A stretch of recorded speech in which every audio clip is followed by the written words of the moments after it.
அஸ்ஸலாமு அலைக்கும் வரஹ்மத்துல்லாஹி வபரகாத்துஹு. Hi everyone. இன்றைக்கி நம்ம இன்னொரு டைப் ஆஃப் மீன் குழம்பு எப்படி வைக்கிறது அப்படிங்கிறத பற்றி பார்க்க போகிறோம்.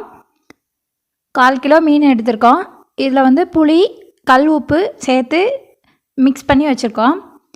ஒரு வெங்காயம், ஒரு தக்காளி மிக்சியில் போட்டு நல்லா அரைச்சி எடுத்துக்கிறோம். இந்த மீன் குழம்புல நம்ம தேங்காய் ஆட் பண்ணி பண்ண போகிறோம். இப்போ இந்த தக்காளி வெங்காய பேஸ்ட்டை நம்ம அந்த மீனோட சேர்த்து மிக்ஸ் பண்ணிக்கிறோம். ஒரு 2 துண்டு தேங்காவை மிக்சியில் நல்லா அரைச்சி அந்த தேங்காவையும் நம்ம இப்போ இந்த மீனோட சேர்த்து ஆட் பண்ணுறோம். இப்போ நம்ம மசாலா ஆட் பண்ண போகிறோம். இந்த மசாலாவில் வந்து மல்லி, வத்தல், மஞ்சள் இந்த 3ஐயும் சேர்த்து கிரைண்ட் பண்ணி வச்சுருக்காங்க. இது ஒரு 2 டேபிள் ஸ்பூன் அளவுக்கு நம்ம எடுத்துக்கிறோம். இதை நல்லா மிக்ஸ் பண்ணிக்கிறோம். எக்ஸ்ட்ரா கொஞ்சமாக புளியை ஆட் பண்ணிக்கிறோம்.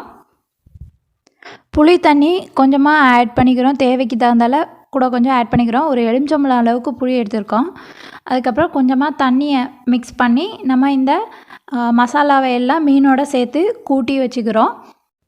மீன் கழுவி முடித்ததுமே புளி தண்ணி, உப்பு எல்லாமே நம்ம ஆட் பண்ணிக்கிறோம்.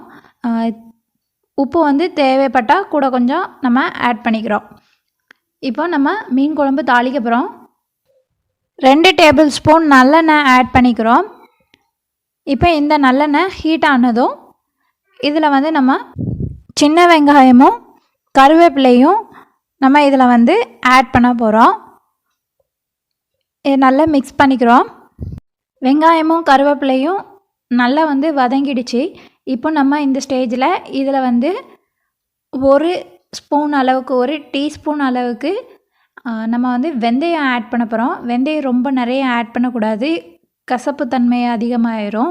அதனால் ஒரு டீஸ்பூன் அளவுக்கு வெந்தயம் நம்ம ஆட் பண்ணிவிட்டு அதையும் நல்லா மிக்ஸ் பண்ணுறோம். இப்போ நம்ம இந்த கூட்டி வச்சுருக்க மீன் மசாலாவை வந்து இந்த தாளித்ததில் நம்ம மிக்ஸ் பண்ணுறோம். நல்லா ஒரு கொதி வர அளவுக்கு நம்ம வந்து ஹீட் பண்ணுறோம். நல்லா ஹை ஃப்ளேமில் வச்சு ஹீட் பண்ணிக்கலாம். ஒரு கொதி வந்ததுக்கப்புறம் நம்ம வந்து ஸ்டவ்வை லோ ஃப்ளேமில் வச்சிடணும். அதுக்கப்புறம் நம்ம வந்து ஹை ஃப்ளேமில் ஸ்டவ் வச்சுருந்தோம்னா மீன் எல்லாம் நொறுங்கிரும்.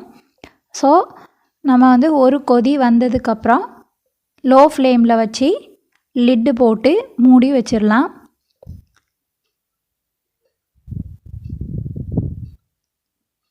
கொதி வந்துடுச்சு. இப்போ லிட்டு போட்டு மூடி வச்சாச்சு. நல்ல மீன் குழம்பு வற்றணும். பாதிக்கு பாதி வற்றிடணும்.